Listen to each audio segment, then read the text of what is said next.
নমস্কার আমার প্রিয় বন্ধুরা, আশা করছি সকলেই ভালো আছো, সুস্থ আছো। আর ময়মন ব্লগতে সবাইকে স্বাগত আর অনেক অনেক ভালোবাসা জানিয়ে আরেকটা ব্লগ নিয়ে এসেছে, সেটা হচ্ছে চিংড়ি মাছের মালাইকারি। তো বন্ধুরা স্কিপ করবে না, পুরো ভিডিওটা দেখবে, নইলে কিন্তু বুঝতে পারবে না যে কোথা থেকে শুরু হলো কোথা থেকে শেষ হয়ে গেল। তো বন্ধুরা দেখতে পাচ্ছ আজকে আমি রান্না করবো চিংড়ি মাছের মালাইকারি।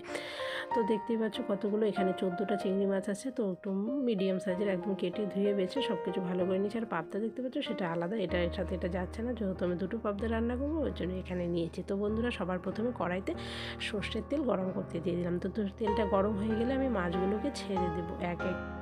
তো মাছগুলো ভাজতে দিয়ে দিলাম, মাছগুলো ভাজা হয়ে গেছে দেখো, আর পুরো ফেনা একদম ভরে গেছে মনে হচ্ছে। তো দেখতে পাচ্ছ মাছগুলো কিন্তু আমার ভাজা হয়ে যাচ্ছে। তো মাছগুলো ভাজা হয়ে গেলে তারপরে সব কিছু ফোড়ন দিয়ে দেবো। তো ফোড়নের জন্য আমি একদম সমস্ত কিছু রেডি করে নিয়েছি, কেটে ধুয়ে বেছে। এখানে দেখতে পাচ্ছ গোটা রসুন আছে, আদা আছে, এগুলো সব পাটায় বাটবো আমি, কোনো রকম মিক্সিতে দেবো না। যেহেতু অল্প অল্প জিনিস তার জন্য আমি মিক্সিতে দিচ্ছি না, পাটায় বেটে নিলাম। আর যে চিংড়ি মাছের তেলটা ছিল পুরোটা আমি নামিয়ে নিয়েছি, কারণ ওটা ফেনা উঠে গেছে, সোমবার দিতে খুব অসুবিধা হয়। তো তোমরাও চাইলে দিতে পারো, কোনো সমস্যা নেই। তো দিয়ে দিয়েছি গোটা গরম মশলা, আর গরম মশলা ছিটকায় দেখে আমি একটু দূরে চলে যাই, এটা দিতে আমার খুব ভয় লাগে। তারপরে একটু কুচো পেঁয়াজ দিয়েছি।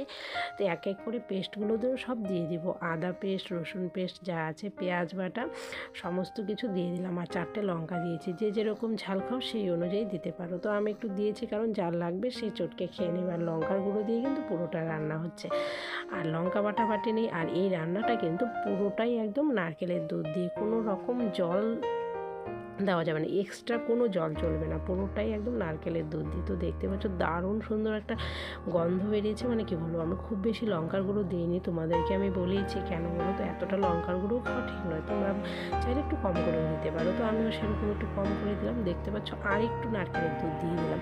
তো আর একটু কষানো হবে, তাইলে কী হবে বলো, বেশ মশলাটা একদম গায়ে গায়ে লেগে যাবে। তো একদম রান্নাটা কিন্তু প্রায় হয়েই এসছে, আর একটু টাইম হলেই হয়ে যাবে দেখতে। আর যা সুন্দর গন্ধ বেরিয়েছে, মানে কি বলবো আর। তো দেখতে পাচ্ছ অনেকটা কষিয়ে গেছে, তার মাঝখানে কিন্তু আমার আবার আর একটু নারকেলের জল দিয়েছি, নারকেলের জল বলছি, নারকেলের দুধ দিয়েছি। তো এটা দেখতে পাচ্ছ ফুটছে। তো ফুটার পরে এটা একদম ভালো করে ফুটে যাবে। তো এখন দিয়ে দিলাম গরম মশলা দিয়ে এটাকে একটু নেড়ে চেড়ে ঢাকা দিয়ে দেবো, ঢাকা দিয়ে নামিয়ে নেবো। তো দেখবে হয়ে যাবে একদম, যে গামাখা করেছি তা নয়, মিডিয়াম করেছি, কারণ এই ঝোলটা কিন্তু আরও অনেকটা টানবে, এতটা ঝোল থাকবে না। চিংড়ি মাছের মালাইকারি তো বুঝতেই পারছো, ঝোল রাখলে তো আর ভালো লাগবে না।